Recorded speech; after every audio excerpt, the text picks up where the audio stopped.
So hello students, welcome back once again to Prakashan classes. और आज से हम लोग स्टार्ट कर रहे हैं क्लास 12 का अकाउंटिंग। ठीक है, क्लास 12 का अकाउंटिंग जो सब्जेक्ट है, ठीक है। एंड हम लोग स्टार्ट करेंगे। ये जो क्लासेस रहने वाला है ये सबके लिए रहने वाला है, चाहे वो वेस्ट बंगाल बोर्ड हो, मतलब कोई भी स्टेट बोर्ड हो, या फिर आईएससी बोर्ड हो, या फिर सीबीएसई हो। ठीक है, ये जो क्लासेस रहने वाला है ये सबके लिए रहने वाला है। तो हम लोग स्टार्ट करेंगे first chapter, that is partnership accounts के साथ। हम लोग स्टार्ट करेंगे फर्स्ट चैप्टर, पार्टनरशिप अकाउंट्स। ठीक है, चैप्टर का नाम है पार्टनरशिप। ठीक है, एंड इसके अंदर टॉपिक है फंडामेंटल्स। फंडामेंटल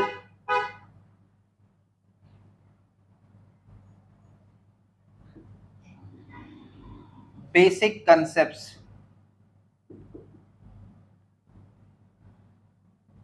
तो हमारा फर्स्ट चैप्टर है, चैप्टर नंबर 1 है पार्टनरशिप अकाउंट्स, और इसमें फंडामेंटल बेसिक कंसेप्ट हम लोग स्टार्ट करेंगे आज का क्लास में। ठीक है, तो हम लोग बहुत सारा बात सीखते चलेंगे आज का क्लास में। सबसे पहले हम लोग ये जानते हैं, क्लास 11 में हम लोग को पढ़ाया गया था कि forms of business organisation, forms of business organisation कितने तरह का होता है। तो हम लोग को क्लास 11 में बताया गया था कि फॉर्म्स ऑफ बिजनेस ऑर्गेनाइजेशन में एक होता है sole proprietor, sole proprietorship business. Sole का मतलब क्या होता है? सिंगल। एंड प्रोप्राइटर का मतलब क्या होता है? ओनर। तो एक होता है सिंगल ओनर बिजनेस, एक होता है partnership form of business, partnership form of business, एक होता है Hindu undivided family business, HUF, एक होता है जॉइंट स्टॉक कंपनी। मतलब ये सब बिजनेस करने का वेरियस फॉर्म्स है। एक होता है कोऑपरेटिव सोसाइटीज, कोऑपरेटिव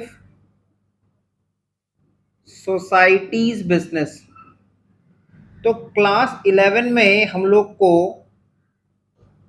सिखाया गया था अकाउंटिंग। ठीक है, अकाउंटिंग सब्जेक्ट हम लोगों ने सीखना स्टार्ट किया था क्लास 11 में, और वहां पे हम लोगों ने जो अकाउंटिंग सीखा था वो सिर्फ सोल प्रोप्राइटर तक ही रेस्ट्रिक्टेड था। क्लास 11 में हम लोगों ने जो अकाउंटिंग सीखा था वो सिर्फ सोल प्रोप्राइटर तक ही रेस्ट्रिक्टेड था। अब क्लास 12 में हम लोग अकाउंटिंग पढ़ेंगे, पार्टनरशिप का अकाउंटिंग कैसा होता है, जॉइंट स्टॉक कंपनी बिजनेस का अकाउंटिंग कैसा होता है। तो ये सब हम लोग टॉपिक्स पढ़ने वाले हैं क्लास 12 में। ठीक है, तो आज हम लोग स्टार्ट कर रहे हैं अपना फर्स्ट चैप्टर, पार्टनरशिप अकाउंट्स, और उसके अंदर फंडामेंटल बेसिक कंसेप्ट सीखेंगे आज का क्लास में। तो फटाफट पहले इसको कॉपी कर लेना कि फॉर्म्स ऑफ बिजनेस ऑर्गेनाइजेशन कितने तरह का होता है। सोल प्रोप्राइटरशिप होता है, पार्टनरशिप होता है, पार्टनरशिप में LLP भी आता है, हिंदू अनडिवाइडेड फैमिली बिजनेस होता है, ठीक है, जॉइंट स्टॉक कंपनी होता है, कोऑपरेटिव सोसाइटीज होता है, और भी बहुत तरह का बिजनेस ऑर्गेनाइजेशन होता है। ये major forms of business organisation है। तो partnership is one of the form of business organisation, मतलब बिजनेस करने का एक तरीका होता है, एक फॉर्म होता है पार्टनरशिप।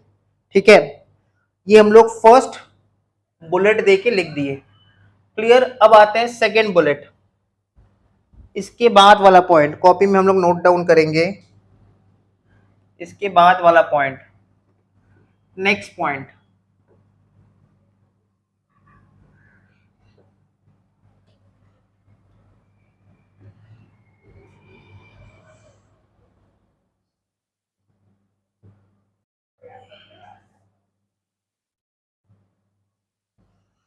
तो नेक्स्ट पॉइंट लिखेंगे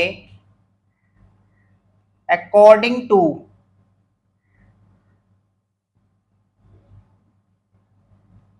according to section 4,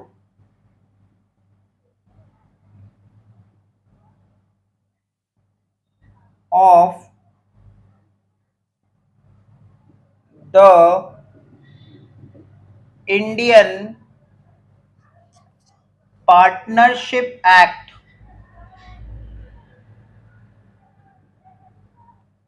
of the Indian Partnership Act 1932। तो according to section number 4 of कौन सा एक्ट, ये भी सेक्शन नंबर, सेक्शन होता है क्या है, जैसे आपका पढ़ाई है, आपका पढ़ाई को बहुत सारा सब्जेक्ट्स में बांटा गया है, सब्जेक्ट्स को बहुत सारा चैप्टर्स में बांटा गया है, चैप्टर्स को बहुत सारा यूनिट में बांटा गया है, ऐसे करके जो लॉ होता है ना, कानून, लॉ को हम लोग क्या करते हैं, बहुत सारा सेक्शंस में बांटते हैं, सब सेक्शंस में बांट देते हैं, ठीक है। तो सेक्शन 4 ऑफ कौन सा act, the Indian partnership act 1932, ठीक है। According to Section 4 of the Indian Partnership Act 1932, partnership क्या है? Partnership is a relation between persons. Partnership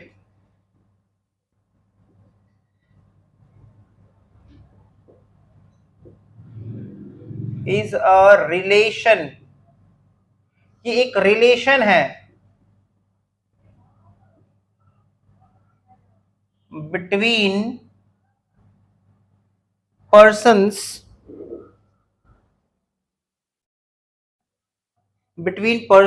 who have agreed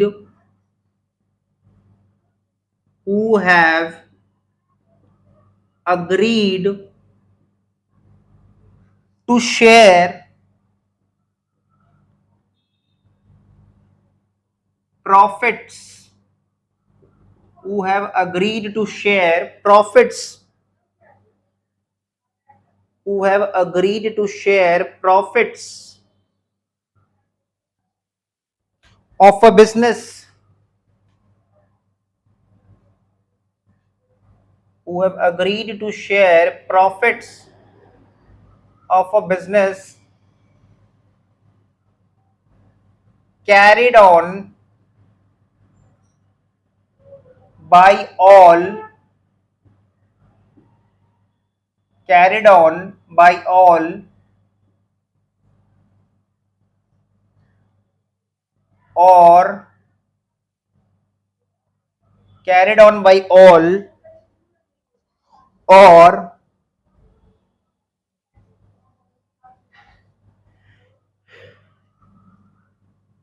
on by all or any of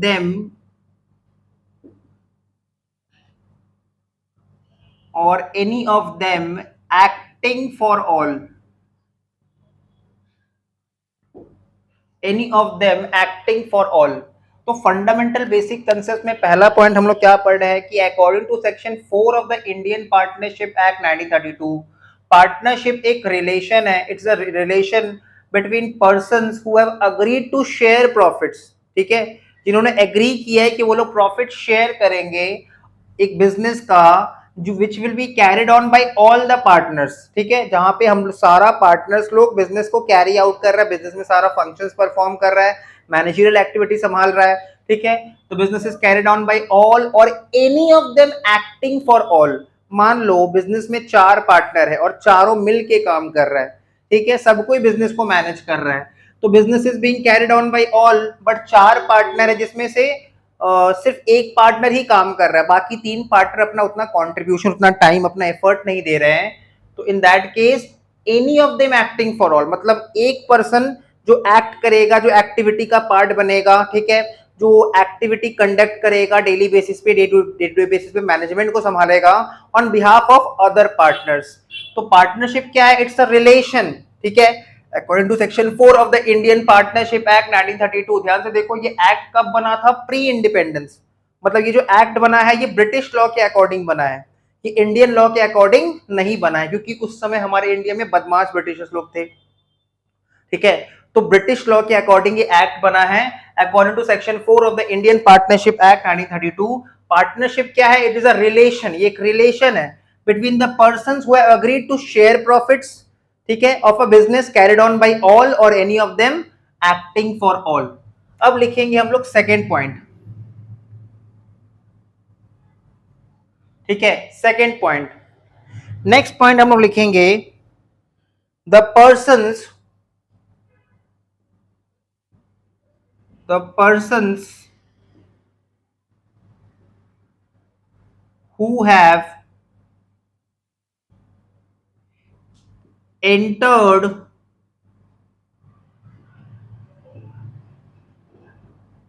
into partnership, the persons who have entered into partnership are individually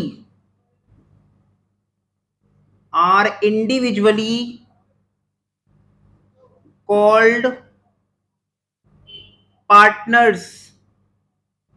मतलब हर वो person जो partnership business में entry ले रहा है या partnership business का part बन रहा है, उसको इंडिविजुअली हम लोग क्या कहते हैं? पार्टनर्स। ठीक है, जैसे मान लो A B C D, mister A, mister B, mister C, mister D, ये चार इंडिविजुअल्स है, ये लोग मिल के बिजनेस एक्टिविटी कंडक्ट कर रहे हैं, partnership form of business organisation.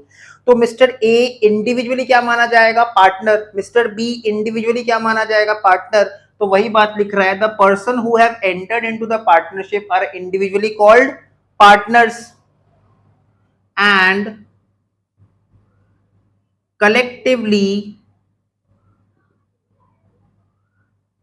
collectively a firm and collectively a firm individually persons को, जो लोग पार्टनरशिप बिजनेस का पार्ट बन रहे हैं, उनको इंडिविजुअली हम लोग क्या बोलेंगे? पार्टनर्स, और कलेक्टिवली क्या बोलेंगे? उनको firm. The persons who have entered into the partnership are individually called partners and collectively उनको एक साथ मिलके क्या बोलेंगे? फर्म। जैसे मान लो A B C and D चार पार्टनर है, तो अकेले अकेले ये लोग क्या है? पार्टनर है। इंडिविजुअली ये लोग पार्टनर है, और एक साथ जब ए बी सी डी को मिला दे, कलेक्टिवली अगर बोले तो ये पार्टनरशिप फॉर्म है। ठीक है, तो ए बी सी डी को कलेक्टिवली हम लोग क्या बोलते हैं? फॉर्म, और इंडिविजुअली क्या बोलेंगे? Partners. Clear? Okay, next point में लिखेंगे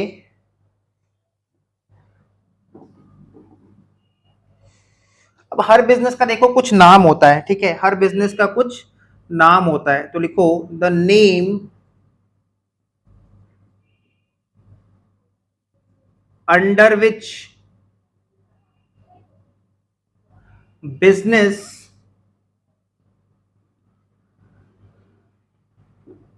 is conducted, the name under which business is conducted is called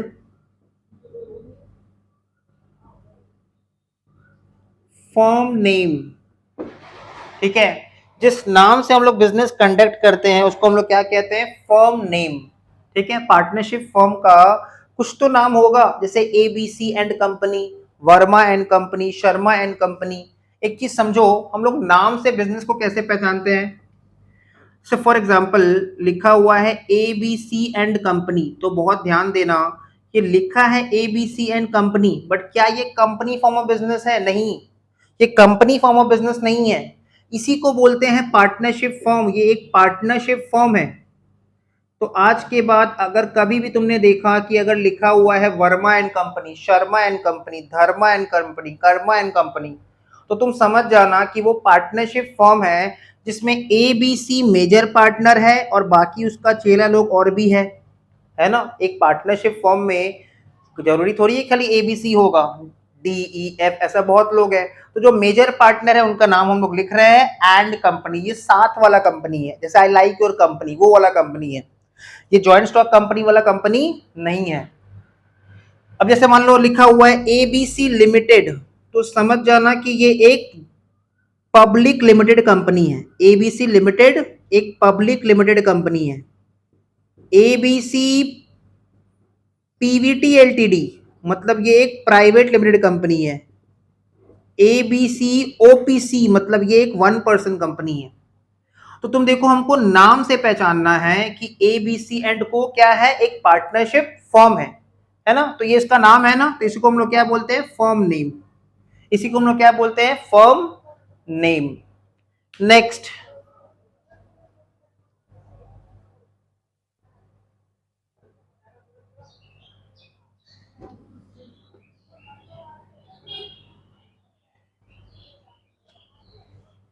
next point हम लोग लिखेंगे, लिखो from the legal viewpoint, from the legal viewpoint, there does not exist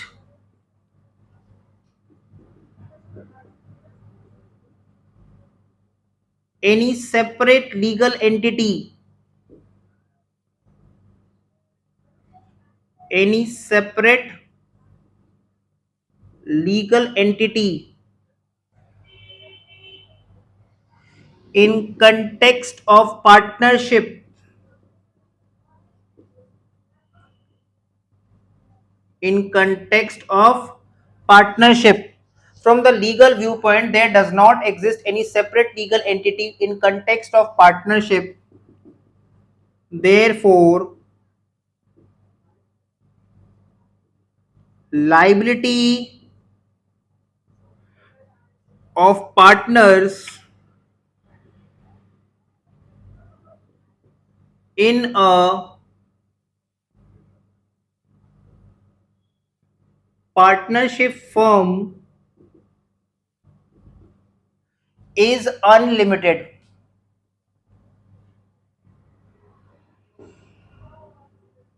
Is unlimited bracket except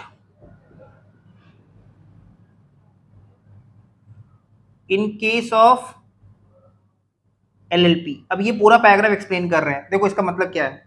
class 11 में हम लोग को बताया गया था कि जिस बिजनेस में सेपरेट लीगल एंटिटी एग्जिस्ट नहीं करता है, जहां पे बिजनेस का ओनर और business one and the same person है, वहां सेपरेट लीगल एंटिटी अगर एग्जिस्ट नहीं करता है तो उस बिजनेस के जो ओनर्स है उनका लाइबिलिटी अनलिमिटेड रहेगा, उनका लाइबिलिटी अनलिमिटेड रहेगा। What do mean by unlimited liability? हमने बिजनेस के लिए बैंक से लोन लिया और सोचो हम अगर वो लोन ना चुका पाए तो बिजनेस एसेट तो जाएगा ही जाएगा, बैंक सीज कर लेगा, कब्जा कर लेगा, पर्सनल प्रॉपर्टी घर का एसेट भी चला जाएगा। मतलब जब तक वो लोन चुकाएंगे नहीं तब तक हमारा प्रॉपर्टी, बिजनेस प्रॉपर्टी भी जाएगा और पर्सनल प्रॉपर्टी, जो हमारा पर्सनल प्रॉपर्टी है, जो हमारा घर का एसेट है, वो भी चला जाएगा। तो इसको बोलते हैं अनलिमिटेड लाइबिलिटी। ठीक है, इसको बोलते हैं अनलिमिटेड लाइबिलिटी। तो हर वो बिजनेस जहां पे सेपरेट लीगल एंटिटी एग्जिस्ट नहीं करता है, वहां के बिजनेस के जो ओनर्स होते हैं, जैसे पार्टनरशिप बिजनेस में ओनर कौन है? पार्टनर्स। तो पार्टनर्स का लाइबिलिटी क्या रहने वाला है? अनलिमिटेड। ये बात कौन बताता है? From the legal view point. ठीक है, कानून के नजर में पार्टनरशिप बिजनेस में कोई सेपरेट लीगल एंटिटी एग्जिस्ट नहीं करता, और क्योंकि कोई सेपरेट लीगल एंटिटी एग्जिस्ट नहीं करता इसलिए पार्टनर्स का लायबिलिटी पार्टनरशिप फॉर्म में क्या रहता है? अनलिमिटेड। बट एलएलपी में ऐसा नहीं होता। एलएलपी का फुल फॉर्म क्या है? Limited liability partnership. एलएलपी एक फॉर्म ऑफ पार्टनरशिप बिजनेस होता है। ठीक है, हम लोग जनरल पार्टनरशिप पढ़ रहे हैं, हमारा सिलेबस में एलएलपी नहीं है। तो एलएलपी के केस में ऐसा नहीं होता है। एलएलपी के केस में पार्टनर्स का लायबिलिटी लिमिटेड होता है। बट लीगल व्यू पॉइंट से यहाँ पे हम लोग को पढ़ना क्या है? लीगल व्यू पॉइंट मतलब कानून के नजर में सेपरेट लीगल एंटिटी एग्जिस्ट नहीं करता पार्टनरशिप में, और इसीलिए पार्टनर्स का जो लायबिलिटी होता है वो अनलिमिटेड होता है। नेक्स्ट पॉइंट में लिखेंगे from accounting point of view. लेकिन अकाउंटिंग का दुनिया में there exists separate legal entity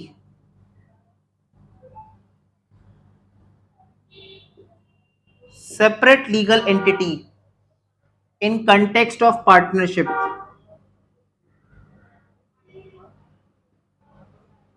in context of partnership मतलब अगर हम अकाउंटिंग का दुनिया का बात करें तो अकाउंटिंग का दुनिया में क्या होता है ना, सेपरेट लीगल एंटिटी एग्जिस्ट करता है। देखो लीगल दुनिया अलग है, लीगल व्यू पॉइंट अलग है, अकाउंटिंग व्यू पॉइंट अलग है।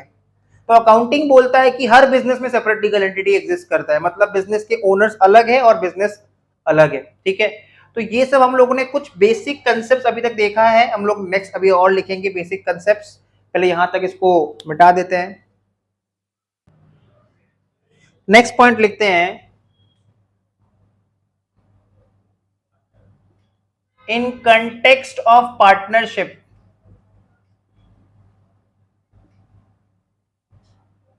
in context of partnership, minimum number of partners, minimum number of partners is 2। Minimum number of partners कितना होना चाहिए पार्टनरशिप फर्म में? कम से कम 2 पार्टनर तो होना ही चाहिए, नहीं तो पार्टनरशिप फर्म कैसे कहलाएगा। And maximum number of partners is 50। Maximum number of partners कितना? 50। बट बहुत विचित्र बात है, ये मैक्सिमम नंबर ऑफ पार्टनर्स 50 होगा, ये बात इंडियन पार्टनरशिप एक्ट 1932 में नहीं लिखा। Maximum number of partners will be 50, ये बात इंडियन पार्टनरशिप एक्ट 1932 में नहीं लिखा है। ये बात कहां लिखा है? ये बात लिखा हुआ है द कंपनीज एक्ट 2013 में। द कंपनीज एक्ट 2013 में ये बात लिखा हुआ है, इसलिए हम लोग लिख देंगे as per the companies act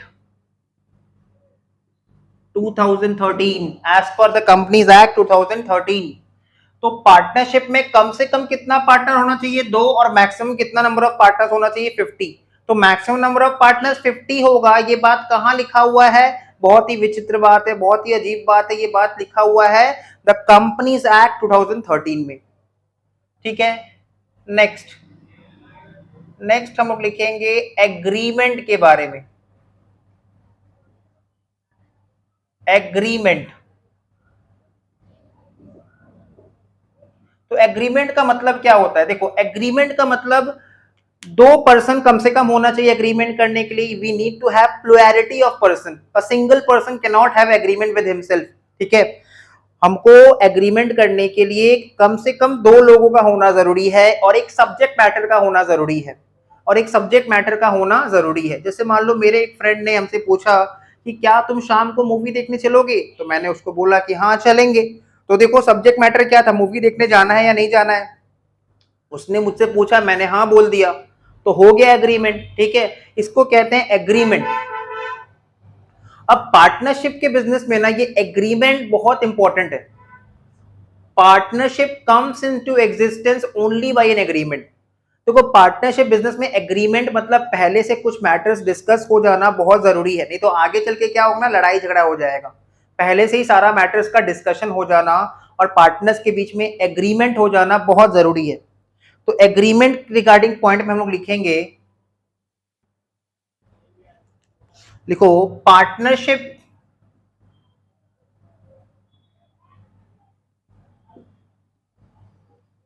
comes into existence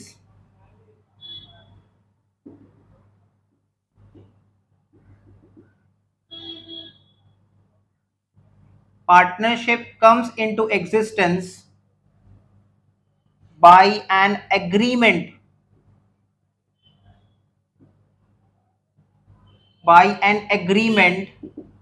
comma, which may be either written और ओरल। तो partnership comes into existence by what? It comes into existence by agreement. मतलब एक एग्रीमेंट होना बहुत जरूरी है। वो एग्रीमेंट रिटन भी हो सकता है, ठीक है, लिखित हो सकता है, या फिर मुंह जबानी हो सकता है, ओरल हो सकता है। ठीक है, full stop. The written agreement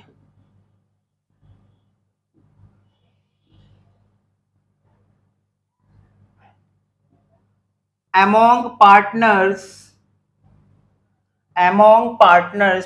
के बीच में जो रिटन एग्रीमेंट होता है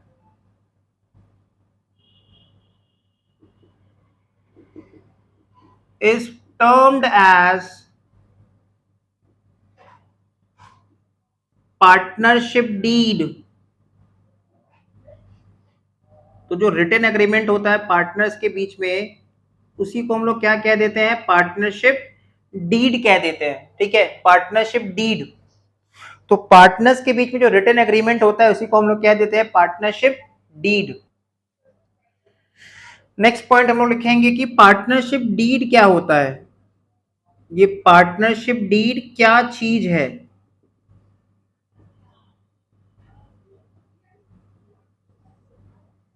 ठीक है, तो अभी अभी हमने लिखा था ना, वही लाइन हम लोग दोबारा लिखेंगे। The written agreement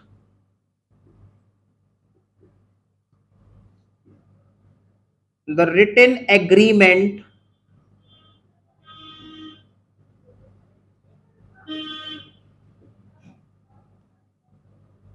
among the partners, the written agreement among the partners is termed as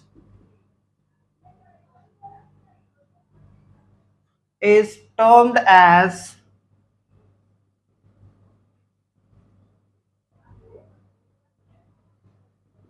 partnership deed, is termed as partnership deed, comma,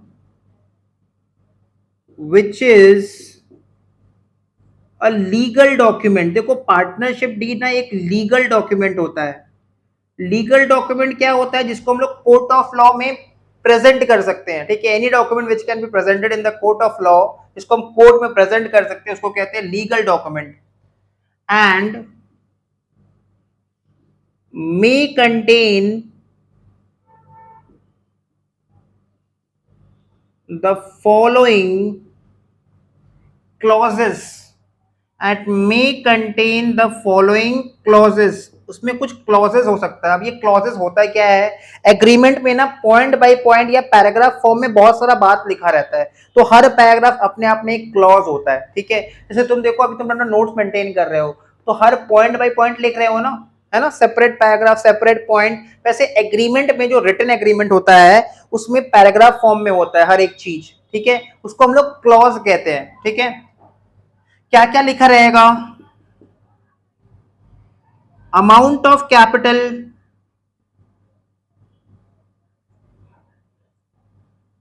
amount of capital invested by each partner,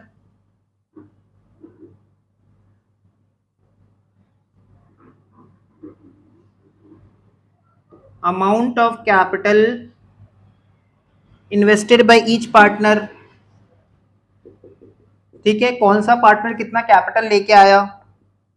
nature of business, partnership form में हम लोग किस चीज का business कर रहे हैं, हम लोग पेन बना रहे हैं, पेपर बना रहे हैं, चॉकलेट बना रहे हैं, क्या चीज बना रहे हैं हम लोग।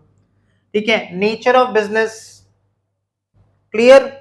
किस पार्टनर को कितना सैलरी मिलेगा, बोनस मिलेगा, फीस मिलेगा, कमीशन मिलेगा, इसको हम लोग कहते हैं remuneration. That is partners remuneration, partners remuneration. ठीक है, amount of capital invested by each partner, nature of business, partners remuneration. Partners remuneration क्या होता है, पार्टनर को किसको कितना सैलरी मिलेगा, किसको कितना बोनस मिलेगा, किसको कितना फीस देना है, किसको कितना कमीशन दे देंगे, ये सारा बात हम लोग पार्टनरशिप डीड में लिख देते हैं। ठीक है, पार्टनरशिप डीड में हम लोग ये सारा बात लिख देते हैं। तो amount of capital invested by each partner, nature of business, partners remuneration. Point number 4, rate of interest on capital. Partnership business में क्या होगा, हर पार्टनर बिजनेस में कैपिटल देगा और उस कैपिटल के बदले बिजनेस से पार्टनर को इंटरेस्ट मिलेगा। पार्टनर को अपने कैपिटल के ऊपर बिजनेस से क्या मिलेगा, इंटरेस्ट मिलेगा। तो उस इंटरेस्ट ऑन कैपिटल का रेट ऑफ इंटरेस्ट क्या होगा। ठीक है, point number 5, rate of interest on drawings, rate of interest on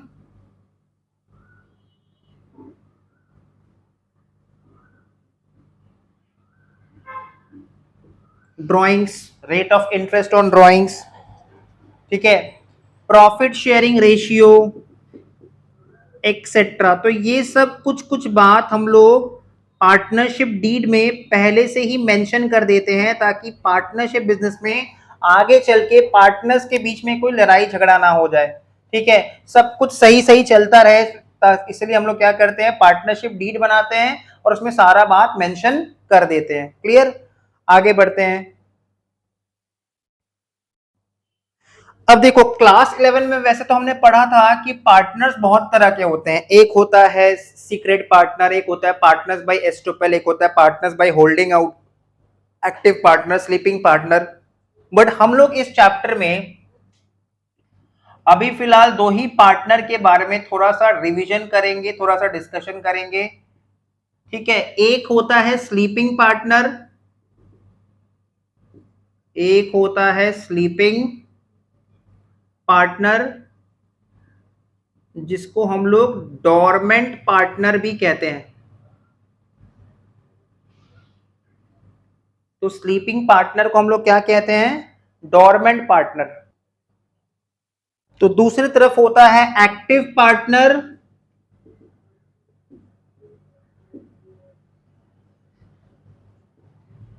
और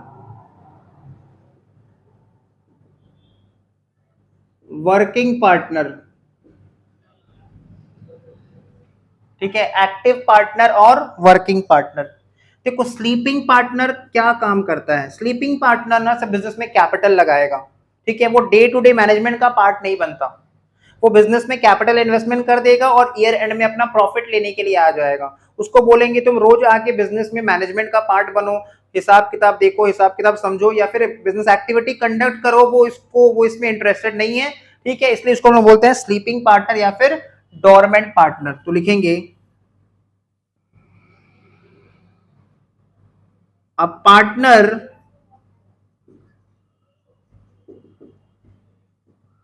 investing capital, a partner investing capital but does not take active part, but does not take active part in day to day management,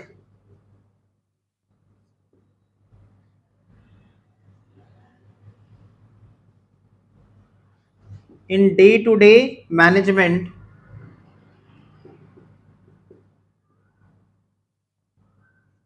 is termed as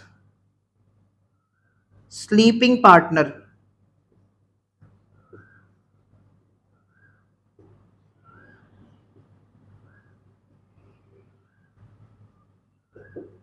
is termed as sleeping partner। तो वो partner जो business में सिर्फ capital investment करता है, day to day management का part नहीं बनता, उसको हम लोग क्या कहते हैं, स्लीपिंग पार्टनर, ठीक है। और डोरमेंट पार्टनर, उसको डोरमेंट पार्टनर भी कहते हैं,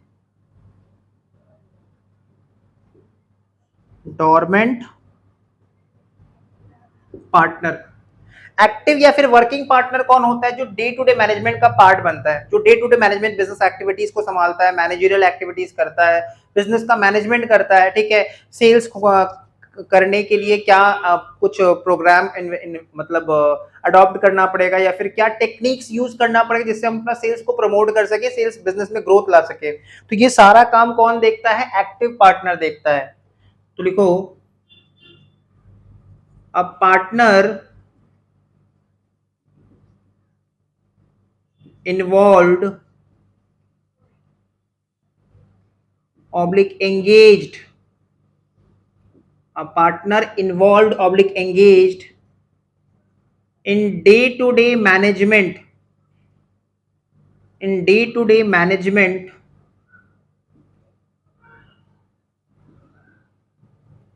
of the business, in day to day management of the business,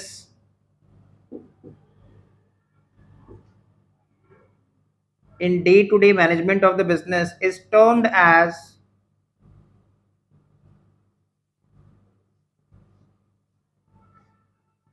active partner is termed as active partner or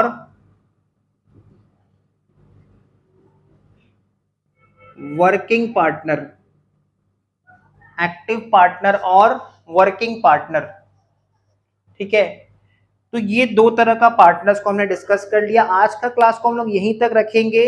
अगर क्लासेस समझ में आ रहा है तो आप हम लोग का ऑफलाइन क्लासेस भी ले सकते हैं, ठीक है, जो कि फेस टू फेस होता है। ठीक है, वीक में हमारा अकाउंटेंसी का क्लास मिनिमम 3 डेज होता है, मिनिमम 3 डेज मतलब वो 4 दिन भी हो सकता है, एक्स्ट्रा क्लास एवरी वीक। ठीक है, या फिर अगर आप ट्रैवल नहीं कर सकते तो आप क्या कर सकते हैं कि ऑनलाइन रिकॉर्डेड क्लासेस ले सकते हैं। ठीक है, जिसका फीस भी 50% होता है ऑफलाइन के कंपैरिजन में। तो आपको रिकॉर्डेड क्लासेस ऐप के अकॉर्डिंग प्रोवाइड किया जाएगा, एक एप्लीकेशन के थ्रू प्रोवाइड किया जाएगा, जिसके द्वारा आप लोग सारा क्लासेस कर सकते हैं पूरा साल, और नवंबर के सेकेंड वीक तक आपका पूरा सिलेबस कंप्लीट भी हो जाएगा। ठीक है, तो दिस इज अ गारंटी कि नवंबर का सेकेंड वीक तक पूरा सिलेबस कंप्लीट हो जाएगा। और अगर वीडियो पसंद आ गया होगा, क्लास समझ में आया होगा, तो वीडियो को लाइक कर देना, शेयर करो अपने फ्रेंड लोगों के साथ, और चैनल को अगर नए हो तो सब्सक्राइब कर देना। मिलते हैं नेक्स्ट वीडियो में।